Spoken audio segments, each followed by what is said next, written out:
Hi, and thank you for purchasing the Tactical Penguin Gun Paint Multicam Mini Kit.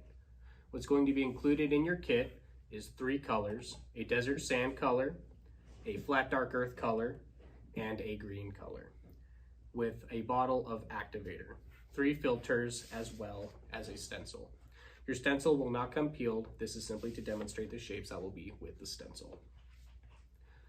The way that we're going to apply this is we're going to take the first color, desert sand, and add 1/3 of this activator into the paint. Shake vigorously until very well mixed, and then apply into your paint gun. After that, we're going to oven flash your project for approximately 15 to 17 minutes until it is tack-free, or you can touch it without it sticking or smearing.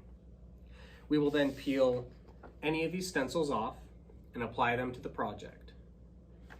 After they are applied, make sure that they are adhered properly to the project, and mix your second color, which is going to be the flat dark earth. Put about 1/3 of this bottle into the flat dark earth, shake vigorously until well mixed, put into the gun, and then spray over the stencils. Insert it into an oven once again. After it is flashed, tack-free, we're going to do the same thing with our green color. Apply stencils, mix the paint, and apply it onto the project. After that, double check for any mistakes, errors, any smears or smudges, tweak as preferred, and then fully cure your product for approximately 2 to 3 hours at 180 degrees. Let's go to the spray booth, and I'll show you exactly how this is done. Here we are at the spray booth. Here is our project, fully prepped and primed for spray. Don't forget to degrease your project and sandblast or scuff with a red Brillo pad to achieve the proper texture so the gun paint can adhere to the project. I'm going to take my desert sand color and put about 1/3 of the activator into the paint. A little bit more.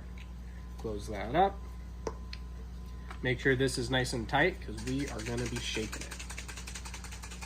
I am going to be shaking for a little while to make sure that all the solids are properly mixed into the solvents and the activator is mixed with the solvents. After that, we will pour it into our spray gun using one of the provided filters, and we will spray our project. Don't forget to wear gloves to prevent any fingerprints from getting on there and ruining your project in the long run.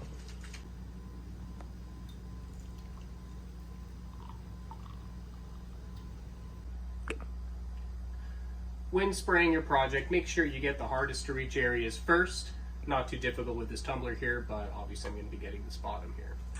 Always wear a respirator when spraying with the gun paint.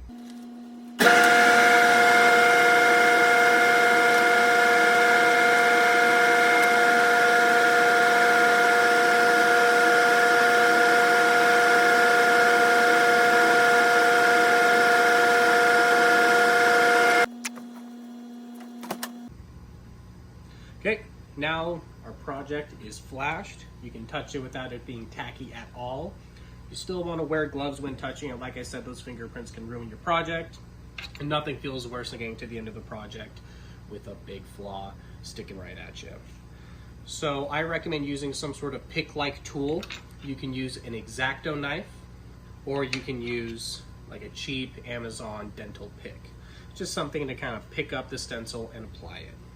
Now you can apply these stencils any way that you'd like. I recommend covering at least 1/3 of the project with the stencils to give it a little bit of diversity with the color.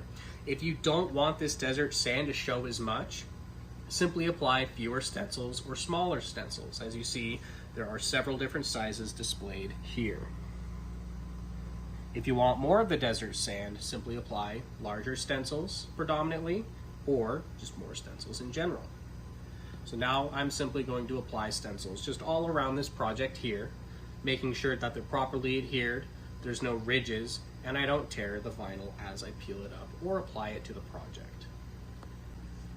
The best way that you can do this with the pick is you simply grab it like this and pull gently. As you see, like right there, that's where that vinyl can tear. Apply it up here. Rest it anywhere that you'd like. Simply make sure it's properly adhered. Now, like I said, you can use an X-Acto knife in this application. I do recommend dulling it a little bit just to prevent yourself from getting hurt by accidentally cutting yourself. We're gonna take this shape here, pull it up the same way. We're gonna apply it right here. Now, in some cases, using a grain with these stencils is a good way to go, or you can randomly apply it just to kind of give it some variety. This is your project. These are your rules.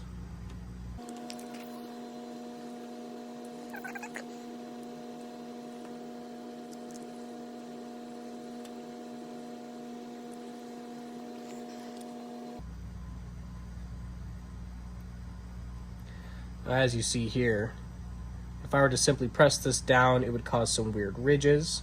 So I'm going to gently peel it up with my X-Acto knife or my pick tool. Make sure if you are using the X-Acto knife, you're not using the blade side to pull it up. Pull that bad boy up and then simply press. Here's another ridge. I'm simply going to gently pull it up. Be careful not to nick your project, as that will scratch the gun paint and it might cause some issues later down the line. There we go, right there. Accidentally made a whoopsie and scratched that paint off. So that is what you want to avoid when using any metallic tools.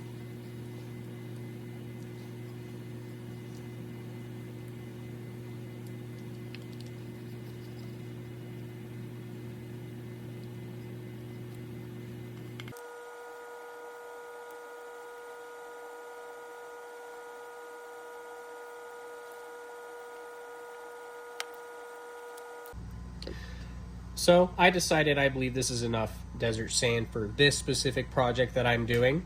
So I've applied a decent amount of stencil on there. And as you see, we still have plenty left to use for some of the other colors. So now we're going to go back to the spray booth and we're going to use the flat dark earth color on top of this desert sand. We're going to mix the flat dark earth paint just like we did the desert sand paint. We're going to spray it onto our project.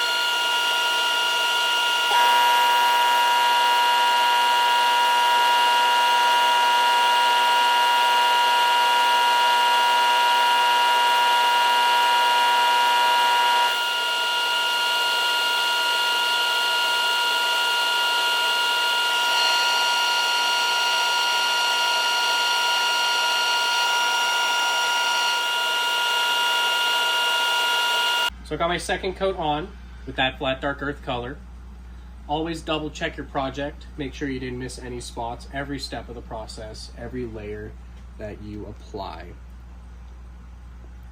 So taking a look here, looks like I'm a little too light in some of these areas. So right before I put it into the oven here, I am going to touch it up, let it air flash for a little bit longer, and then put it into the oven. So now what we're going to do is we are going to apply the stencils just as random as we did last time. I personally recommend layering them a little bit. It gives the shapes a lot of personality. So as you see, this one here is interacting with here, and this stencil, it just kind of cuts into this one and kind of changes the shapes up.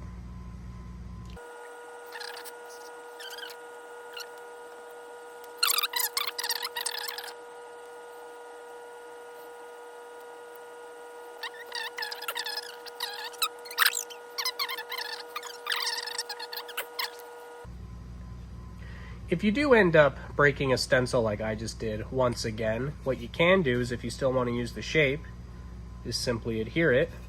We'll choose a different spot. Adhere it where the ripped part is already over a stencil, because that's not going to be visible.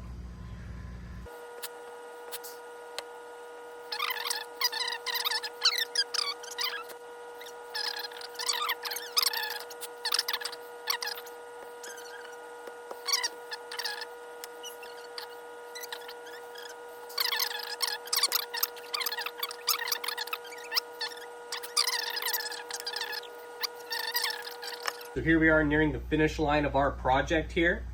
As you noticed in the previous part of this video, I did trace around these stencils.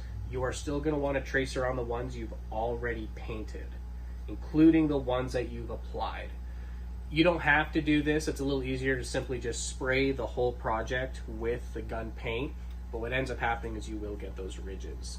If you do that with several different stencils, several different layers, those ridges will become deeper and deeper. So I do recommend tracing around the stencils simply to prevent some of those ridges from coming up. Now we're going to come to the spray booth, and we are going to apply our final color to this project.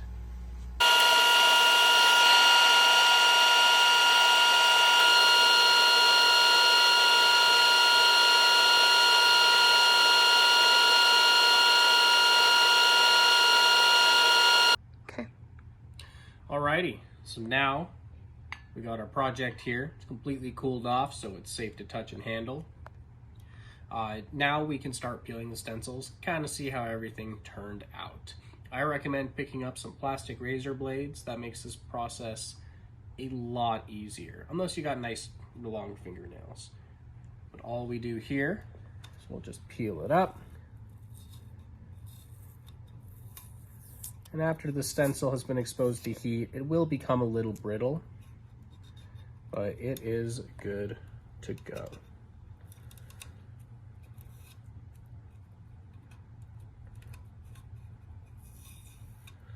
So here we are. Another reason I like stacking the stencils is that you can kind of peel a few of them off at once, all at the same time.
Here we are on the next day, bright-eyed and bushy-tailed. Got my project here, fully cured.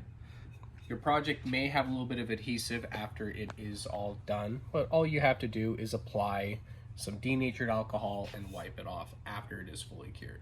If you do this before it is cured, you will wipe off the paint and you will ruin your project. And that is it. That is all you need, all the information that you need to get your project taken care of with the Tactical Penguin Gun Paint Multicam Mini Kit. If you have any questions, please feel free to reach out. More than happy to assist you on this, and have fun with your project.